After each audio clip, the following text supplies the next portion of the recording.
presidente. Boa noite. Presidente, passadas essas rodadas da Série B, o Grêmio é o líder da competição. Ainda tem, né, o jogo da Chapecoense contra o Cruzeiro, que pode vir a tirar essa liderança, que é momentânea. Mas o que significa ter esses 10 pontos e ir para um último jogo de um bloco de 6, que o Grêmio mesmo admitiu que iria dividir a competição dessa forma, com essa pontuação, com esse nível de atuação na competição? Pois é, e eu vim aqui exatamente para falar sobre isso, porque, sinceramente, só chegamos num ponta de tabela, mas nada mais. O Grêmio tem a exata noção do que precisa, o Grêmio sabe exatamente do tamanho do problema que nós temos pela frente, o Grêmio sabe exatamente aquilo que significa essa competição. Aqui tem 4 vagas que simplesmente dão acesso, nada mais. Os jogos são complicadíssimos, o Grêmio está com os pés no chão e acho que o Grêmio tem que encarar exatamente desta forma. Ou seja, nós não podemos nos iludir, porque na quinta rodada, há 2 semanas atrás, nós estávamos numa situação de absoluto, né, confronto e descrédito. Estamos hoje numa posição que ascendemos ao primeiro lugar. O que significa isso? Rigorosamente nada. Então, é exatamente essa posição, pezinho no chão, humildade, saber o que nós temos pela frente, saber o tamanho do que nós vamos enfrentar e estamos enfrentando, saber que todos esses conteúdos têm que estar presentes para todos nós, em todos os momentos, direção do clube, vice-presidente de futebol, jogadores, comissão técnica, exatamente para que a gente não deixe se surpreender logo ali na frente com uma situação que possa dizer o seguinte: agora estamos chegando e vamos garantir que estamos chegando. Não. Muita consciência, o tamanho do que aquilo que nos preparamos para fazer, estamos fazendo. Sabíamos que ia ter percalços, aconteceu já algum percalço, mas sabemos exatamente o que temos que fazer para chegar até lá. Então, eu quero dar esta fala: não vamos nos iludir, não vamos entender que isso aqui daqui para frente vai ser um passeio, daqui para frente vai ser exatamente uma luta muito mais árdua, porque o Grêmio, sem sombra de dúvida, e a gente viu exatamente a comemoração da Ponte Preta que empatou conosco, a gente viu a comemoração da Chapecoense que ganhou de nós. Então, na verdade, é o time que todo mundo quer bater, é o time que todo mundo entende que pode ser favorito, mas não é, e a gente vem exatamente alertar para as dificuldades que vamos ter ainda pela frente para ultrapassar esse momento que estamos passando neste ano. Presidente, boa noite. Eu quero falar sobre um jogador que hoje entrou alguns minutos apenas, que é o Campas, porque é um patrimônio do clube, o Grêmio pagou um valor considerável na última temporada para contratar ele. E ultimamente, aqui na Arena, em Ponta Grossa também, ele acabou sendo um pouquinho vaiado, foi substituído no intervalo, hoje perdeu lugar no time. Mas ele é muito debatido, presidente, justamente por esse valor que foi pago, mas ele é um jovem que vem do futebol colombiano. Como que o Grêmio está trabalhando para que ele realmente possa dar uma resposta, para que esse investimento possa se transformar num retorno positivo dentro do campo? Ele chegou numa fase de adaptação ano passado. No início desse ano ele teve uma boa participação, uma grande participação, começou a evoluir, achou uma posição que vinha exatamente pelo lado do campo, pelo lado inverso, pelo seu pé, e teve um decréscimo nessas 3 partidas aqui do Campeonato Brasileiro. Muito bem.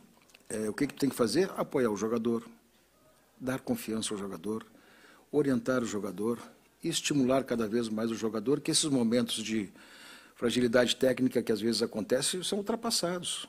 Ele é um guri de 20 e poucos anos, é novinho, 21 anos, quer dizer, vamos combinar que ainda ele tem uma carreira enorme pela frente. O que ninguém duvida é a qualidade técnica, e o Grêmio sabe que ele tem qualidade técnica, e ele sabe, e o treinador sabe também exatamente como aproveitá-lo. Então, essas questões é uma questão que se trabalha internamente de uma maneira, principalmente, a dizer para o jogador o seguinte: olha, tu estás dentro, tu és jogador do Grêmio, tu vai colaborar, está colaborando e vai colaborar cada vez mais. Depende de ti. Dá confiança para o jogador. Passa muito por esses ambientes, esse tipo de manifestação de segurança, dá segurança para o jogador. Presidente, desde o Gauchão, o Bitelo vem sendo muito elogiado, né? Na última resposta aqui, o Roger falou sobre a característica dele de meia, elogiou muito ele também. Na sua gestão, presidente, passaram grandes jogadores, o Grêmio fez grandes vendas. Do jeito que é o mercado do futebol, o senhor já recebeu consultas pelo Bitelo, o senhor não vai vender ele esse ano. E do ponto de vista contratual, ele está bem protegido? Tem ainda mais alguma coisa que possa ser feita? Acabamos de fazer a sua renovação, nós não estamos nem pensando em proposta, nós estamos pensando em passar essa encrenca deste ano, mas o Grêmio já fez a sua renovação, o Grêmio já valorizou o jogador e eu acho que futebol é isto mesmo.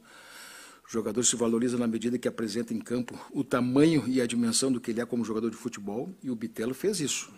Então, todos os jogadores que apresentam, e o Grêmio sempre teve essa sensibilidade na medida que comprova, não apenas que é útil, mas que tem projeção e tem perspectivas de craque, o Grêmio valoriza. Presidente, o Roger falou agora há pouco sobre o lance do VAR, né? O gol anulado do Elias. E não que tenha sido em vários jogos, mas o Grêmio, em alguns momentos, já tinha dito, olha, a arbitragem da Série B às vezes vai deixar a desejar, às vezes vai ser problema. E hoje teve esse gol do Elias que ainda, neste momento, é polêmico. Eu conversava com as pessoas ali na vinda para cá, ainda é polêmica. O que o senhor tem a dizer a respeito dessa questão e até mesmo da própria expulsão do Nicolas, né, que saiu de campo ali dizendo, olha, foi uma falta, eu não quis machucar ninguém, mas ele entendeu que era para expulsar direto. O que o senhor diz a respeito disso? Tem aqui, Rafael, veio aqui, já passou na televisão, claro, evidente, mas eu tenho aqui as linhas que me passaram aqui, exatamente a linha que foi montada para examinar o lance. Sinceramente, ali não tem condições de examinar se foi impedimento ou não. Não tem condições de examinar. E o lance do Nicolas foi os dois correndo junto. Ele não foi com os pés em cima do jogador. Os dois saíram correndo juntos atrás da bola e vamos combinar, de vez em quando a gente pega o calcanhar de alguém, quando está correndo assim. Se está correndo em dois, um atrás do outro, pode pegar, mas por querer? Absolutamente não. Né? Achei uma demasia a expulsão dele. Mas o Grêmio tem os meios para fazer isso. O Grêmio faz as reclamações, faz aquilo que tem que fazer. Quer dizer, o Grêmio pode fazer o seu discurso, a sua manifestação, mas o Grêmio tem e sabe como fazer. Já várias vezes nós tivemos, no ano passado, situações de reconhecimento de injustiça da arbitragem. Já tivemos reconhecimento este ano de erros de arbitragem, coisa mais escandalosa, que gerou para nós extrema dúvida, apreensão e desconfiança, foi aquela situação do Ricardinho naquela partida contra o Chapecoense, né, que sequer foi examinado, chamado VAR. Aquilo é escandaloso, porque aquilo nem era lance para ser revisado no VAR. Aquilo era lance que a arbitragem estava do lado e ninguém se movimentou, ninguém fez absolutamente nada. Né, uma coisa clara. Depois veio a CBF, a Comissão de Arbitragem da CBF, e reconheceu. Então, quando tem esses protestos, tu tem que alertar, claro. Tu tem que alertar, tu tem que dizer, tu não vai fazer reclamações furiosas. Mas vamos combinar que compete aos clubes, quando se sentem injustiçados, vir aqui e dizer exatamente que estão sendo injustiçados em um lance. E que vai pedir, vai fazer a reclamação devida. E até porque quer qualificação da arbitragem. E num ambiente como esse que nós vivemos nos dias de hoje, quando tu vê jogadores do ano passado falando disso, falando daquilo, porque cobra escanteio, porque faz aquilo, vamos combinar. Não há e não pode haver, quando se tem VAR, dúvida de lance. O VAR não veio aqui simplesmente para ser contemplativo, ele veio aqui para corrigir injustiças, para corrigir omissões dos juízes. E quando não faz isso, erra. E, fundamentalmente, não cumpre o seu papel. Né? E esse lance da arbitragem de hoje, esses dois lances, da corrida lá, pegou no pé do cara, sem nenhuma intenção, vamos combinar. E do lance que aconteceu também do pênalti, completamente duvidoso, então, sempre é bom a gente fazer os alertas para que isso possa ser corrigido. Presidente, boa noite. Seguindo aqui nessa linha do Pfeiffer, o próximo jogo do Grêmio é contra o Cruzeiro, em Belo Horizonte. É um jogo pela Série B, mas Grêmio e Cruzeiro são dois grandes clubes do futebol brasileiro. O senhor vai pedir à comissão de arbitragem da CBF que um árbitro mais experiente, mais cascudo, podemos dizer assim, seja escalado para que o Grêmio não tenha nenhum prejuízo em relação a essa partida, presidente? Olha, em nome do Grêmio, o Denis foi visitar o Wilson Celiani, que é o presidente da comissão de arbitragem a partir deste ano. Nós tivemos uma experiência muito forte e acentuada com ele na final da Libertadores, principalmente naquela cobertura, quando nós fomos fazer o treinamento final. No dia do treinamento final, chegamos lá, entramos no estádio, estava lá quem? Estava lá o VAR, o juiz argentino, estavam lá os dirigentes do Lanús na arquibancada, vendo a marcação do campo, e nós dizendo que vocês vão ter que esperar, porque vocês, embora a hora marcada pela própria Conmebol, nós não tivemos nada. E ele conseguiu atender naquela demanda e disse agora também ao Denis e disse também ao nosso departamento de futebol todo que ele veio para corrigir, que ele veio para fazer tecnicamente a melhor arbitragem possível de fazer. Então eu parto do princípio da boa-fé e daquilo que não precisa ser dito ou visto, daquilo que tem que ser feita por atitude. Ele sabe o tamanho do jogo, são dois clubes que vão brigar pela ponta, e se ele colocar uma arbitragem comprometedora, eles vão pagar um preço do descrédito. E eu acredito que eles estão muito conscientes disso. Então, na verdade, eu não preciso nem, eu acho que o Grêmio nem precisa reclamar.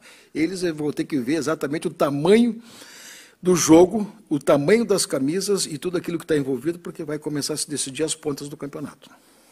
Boa noite, presidente. Walter Kahneman, né, vem se recuperando. Como é que está a recuperação desse jogador? E também, presidente, ele tem o contrato se encerrando em dezembro, né? O Grêmio já sentou, já vem tratando sobre o Walter Kahneman para renovar o contrato? Não estamos tratando com ninguém sobre contratos, renovações de contratos. O mandato dessa administração, dessa gestão termina no final do ano. E, portanto, tudo que se for feito terá que passar necessariamente por uma situação de avaliação política e tem que esperar esse quadro ficar muito mais claro. No segundo momento, pelo que eu tenho informações, ele já está correndo na volta do campo e em processo muito, muito bom de recuperação e logo em seguida estará em condições. Presidente, boa noite. Me permita voltar ainda a um assunto do jogo contra o Operário, que foram as ofensas feitas ao técnico Roger Machado, à sua família.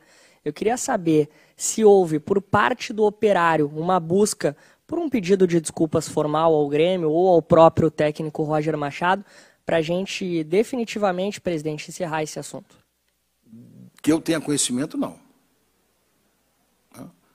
Eu já fui treinador de futebol e já fiz uma final que tive que escutar coisa que vocês não imaginam. Não imaginam. Vocês não imaginam, né? Fui campeão, mas ouvi coisa... O limite disso tudo está exatamente no desafio do jogo, de descontrole emocional da pessoa. Mas vamos combinar que o futebol não comporta mais agressões pessoais, familiares, colocar em risco esse tipo de coisa. Isso é muito pequeno, muito pequeno. O Grêmio emitiu uma nota de solidariedade ao Roger do que diz respeito a este fato e deu o assunto por encerrado, e o próprio Roger deu o assunto por encerrado, porque ele sabe perfeitamente que essas coisas vão acontecer com muito mais frequência. Não pode existir um nível da barbárie, da agressão, do nível de colocar outras pessoas completamente fora desse tipo de conteúdo, do jogo de futebol, e fazer ofensas à família. Eu duvido que tenha alguém aqui, que seja pai, que seja irmão, que seja filho, que seja avô, que goste de ouvir da sua família, nominalmente, como aconteceu, alguma situação que possa ser ofensiva a eles. Vamos combinar. Se é uma coisa que dá um descontrole, tem que ter um grande equilíbrio emocional para tu não fazer bobagem. Aquilo aconteceu, é lamentável, não é num nível de jogo, não. Aquilo está muito além do nível de jogo. Mas o Grêmio já se manifestou, o Roger também, estamos dando o assunto por encerrado desde aquele momento.